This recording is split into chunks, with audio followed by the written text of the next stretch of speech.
có lẽ thời gian là danh từ được sử dụng phổ biến nhất trong cuộc sống hàng ngày của chúng ta. Bản thân từ này rất linh hoạt, chúng ta có thể giết thời gian, tiết kiệm và tiêu tốn nó. Thời gian thậm chí còn đóng vai trò thần dược, giúp chữa lành vết thương cả về thể xác lẫn tinh thần. Hầu hết chúng ta đều ước mình có nhiều thời gian hơn, nhưng nó vẫn tồn tại như thể vừa có giá trị, vừa là kẻ thù của mỗi người trên trái đất. Cuối cùng, nó sẽ giết chết tất cả chúng ta. Tuy thời gian rất phổ biến trong các cuộc trò chuyện hàng ngày, nhưng việc mô tả về thời gian lại hoàn toàn không dễ dàng một chút nào.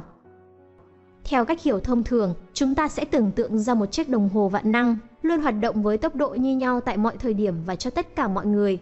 Một giây trôi qua đối với tôi cũng là một giây trôi qua đối với bạn, và đối với mọi người khác trên thế giới này, hoặc bất kỳ nơi nào khác trong vũ trụ. Thời gian là đối tượng nằm ngoài tầm kiểm soát của chúng ta, nó chỉ đơn giản là một đặc tính của vũ trụ, như lực hấp dẫn hoặc ánh sáng. Chúng ta trải nghiệm nó theo một chiều động, từ quá khứ đến tương lai. Thời gian đưa chúng ta theo, và khiến chúng ta bất lực để làm bất cứ điều gì với nó. Phần thời gian đáng lo ngại nhất cũng là phần mới mẻ nhất, đó là tương lai đang mở ra trước mắt chúng ta, được quyết định bởi hành động của chúng ta, và bởi một điều không thể đoán trước được hơn, có thể mang lại cả những điều vĩ đại hoặc khủng khiếp cho chúng ta. Nhưng phần đó của cuộc đời chúng ta vẫn chưa được viết ra. Nhưng phần đó có thể đã có sẵn. Tương lai có thể đã tồn tại, và ba cách chúng ta phân tách thời gian, quá khứ, hiện tại và tương lai chẳng qua là ảo ảnh do tâm trí chúng ta tạo ra. Đây là bức tranh về vũ trụ xuất hiện từ thuyết tương đối của Einstein. Không giống như đồng hồ vạn năng do Newton tưởng tượng, thuyết tương đối cho rằng thời gian như một trải nghiệm rất riêng. Một giây đối với tôi không giống như giây mà bạn trải qua. Trên thực tế, các sự kiện thậm chí không cần phải diễn ra theo cùng một thứ tự đối với hai người quan sát trong vũ trụ.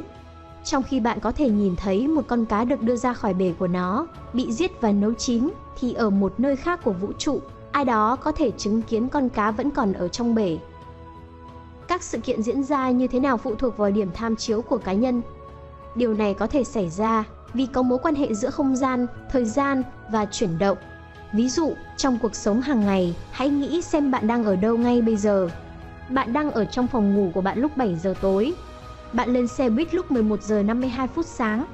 Bạn đang ở nhà hàng lúc 3 giờ 40 phút chiều. Bạn không thể có cái này mà không có cái kia. Có nghĩa là bạn sẽ không bao giờ ở một địa điểm mà không có thời gian gắn với nó. Thuyết tương đối hợp nhất không gian và thời gian thành một cấu trúc 4 chiều duy nhất, được gọi là không thời gian.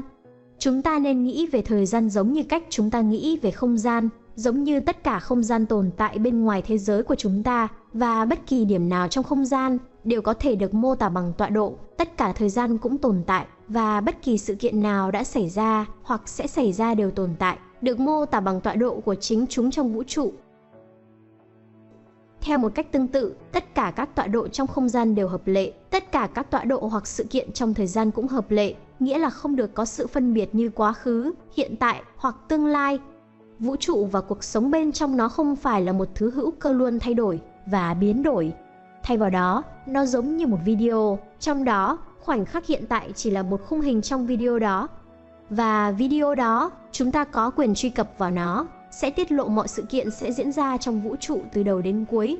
Vũ trụ này được gọi là vũ trụ đóng, một nơi mà sự thay đổi không có thật và không có gì đặc biệt về thời điểm hiện tại. Một mối liên hệ quan trọng khác ở đây là thời gian và chuyển động. Thí nghiệm Harvard-Keating năm 1971 đã chứng minh rằng thuyết tương đối là có thật. Hai chiếc đồng hồ nguyên tử siêu chính xác được đưa lên các chuyến bay của một hãng hàng không thương mại bởi hai nhà khoa học J.C. Harvard và Rick Keating, và chúng đã bay vòng quanh thế giới, một đến phương Đông và một đến phương Tây. Khi quay trở lại, các đồng hồ được so sánh với đồng hồ ở đài quan sát ở Washington. Kết quả là cả hai chiếc đồng hồ trên đều đã chậm đi 15 microgiây.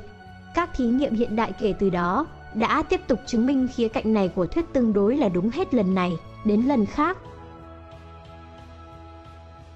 Sự khác biệt giữa hai bộ đồng hồ là do thời gian bị kéo giãn.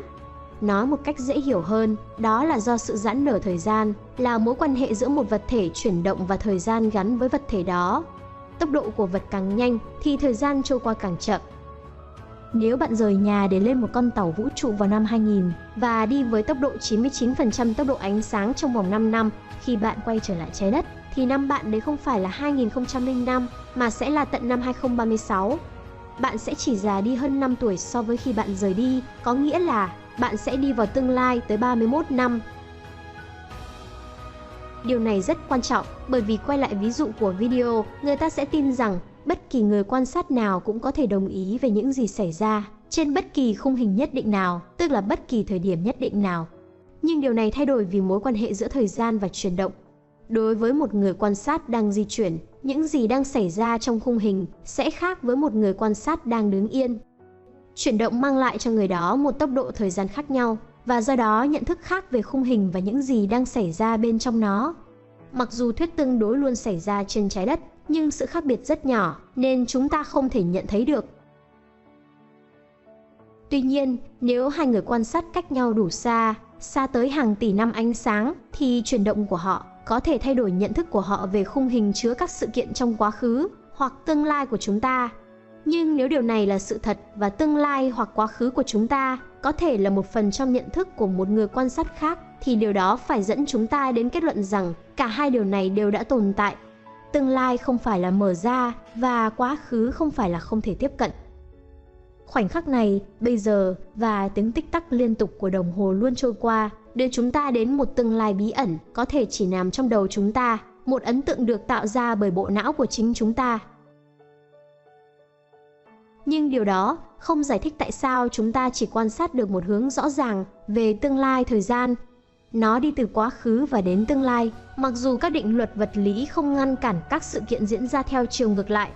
Mũi tên thời gian này là một trong những bí ẩn lớn nhất của vũ trụ. Người ta tin rằng sự định hướng này liên quan đến entropy, nghĩa là mức độ hỗn loạn trong vũ trụ của chúng ta, và ý tưởng rằng entropy phải luôn tăng lên. Đó là một định luật cơ bản xuất hiện kể từ vụ nổ Big Bang, và một định luật dường như chỉ đơn giản là điều kiện ban đầu của vũ trụ tiếp tục tiến trình của nó, kể từ vụ nổ mang tính biểu tượng 13,8 tỷ năm trước. Nhưng cũng có những thí nghiệm tranh cãi bác bỏ ý kiến rằng entropy là lý do khiến thời gian trôi về phía trước.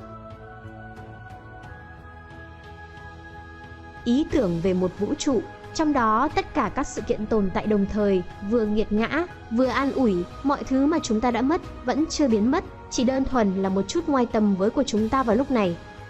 Chúng ta có thể không có tác động nhiều đến tương lai như chúng ta hy vọng. Trong số rất nhiều điều chúng ta có thể làm với thời gian, có vẻ như có một thứ mà chúng ta vẫn chưa nắm được, đó chính là hiểu nó.